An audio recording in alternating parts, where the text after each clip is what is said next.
Paano nga ba mag-recover ng TikTok account kung wala ka ng access sa email, phone number, and then nawala mo pa yung cellphone mo? Ayan, isa pang alalahanin yan. So, may sasagutin ako sa katanungan ng ating viewers nung nakaraang video ko. So, eto guys, paano po yung nawala po yung CP ko na ginamit ko sa account ko? Then, yung number na ginamit ko is nawala po. Tapos, yung email. So, nakakalungkot talaga kapag lahat ay nawala sa atin. Ayan, kung may importante tayo dun sa account na yun, wala na tayong access, di na natin siya ma-open. Ayan. So, eto guys ang ating tatalakayin ngayong araw.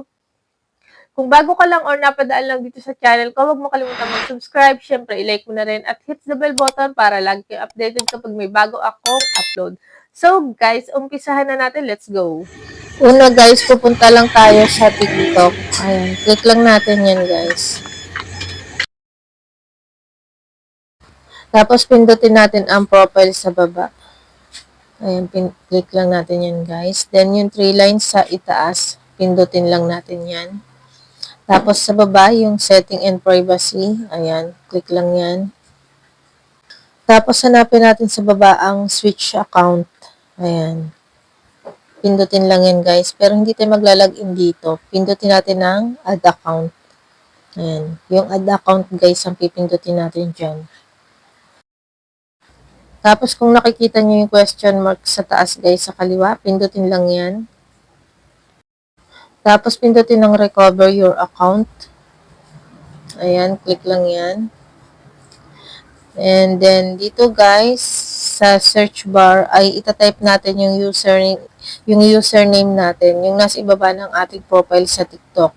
Ayun guys, yung may nakalagay na @ Ayan. Type lang natin dito guys. Then kapag no result yung lumabas, subukan yung alisin yung @ sa unahan. Ayan. Yung sa unahan ng username nyo, alisin nyo yung @ guys. Tapos pindutin na yung search sa ibaba.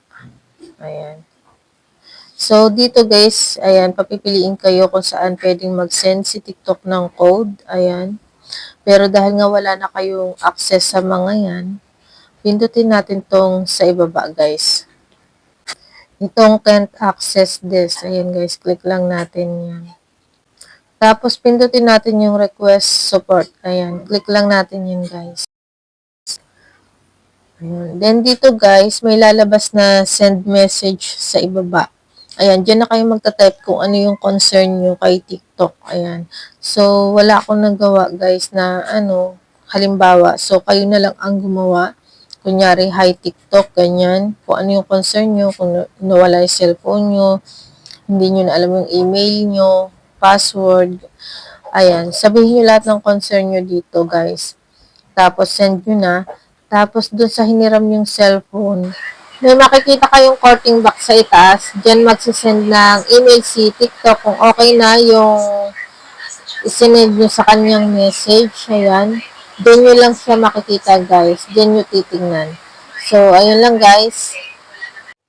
So, hanggang dyan lang ang video ito. Kung nakatulong sa'yo, huwag kalimutan mag-like, share, and subscribe. Ayan, kita-kits na lang ulit tayo sa sunod kong video. Kung may katanungan ka, comment mo lang yan dyan sa baba at sasagutin ko yan sa comment section. God bless sa inyong lahat. Thank you for watching. Bye-bye!